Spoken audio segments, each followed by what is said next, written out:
বাংলাদেশের সবচেয়ে জনপ্রিয় ভিটামিন সিরাপ সিনকারা। আপনি কি সবসময় দুর্বলতা, ক্ষুধামন্দা এবং হজমের সমস্যায় ভুগছেন? তাহলে এই ভিডিওটি আপনার জন্য। আজ আমরা জানবো জনপ্রিয় আয়ুর্বেদিক সিরাপ সিনকারা সম্পর্কে। সিনকারা সিরাপ এটি কি?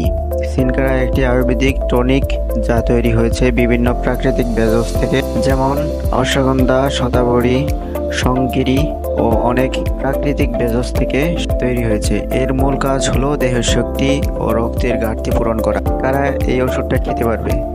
এটি সাধারণত ব্যবহার করা হয় শরীর দুর্বল হলে, ক্ষুধামন্দা হলে, রক্ত শূন্যতা হলে, মাসিকের অনিয়ম হলে, রোগ থেকে ওঠার পর দেহে শক্তি ফেরাতে।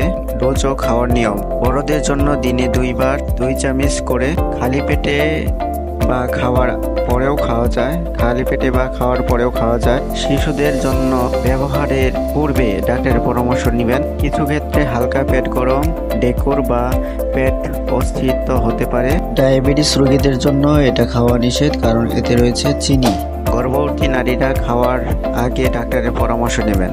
শেষ কথা, সিনকারা সিরাপ সঠিকভাবে খেলে শরীরের দুর্বলতা কমে, রক্ত বাড়ে এবং প্রতিরোধ ক্ষমতা বৃদ্ধি পায়। তবে এটি কোনো জাদু নয়, সঠিক খাবার দাবার বা বিশ্রাম নেওয়া জরুরি। ভিডিওটি ভালো লাগলে শেয়ার করুন, সাবস্ক্রাইব করুন মেড ইনফো বাংলা চ্যানেলকে। ধন্যবাদ সকলকে। আসসালামু আলাইকুম।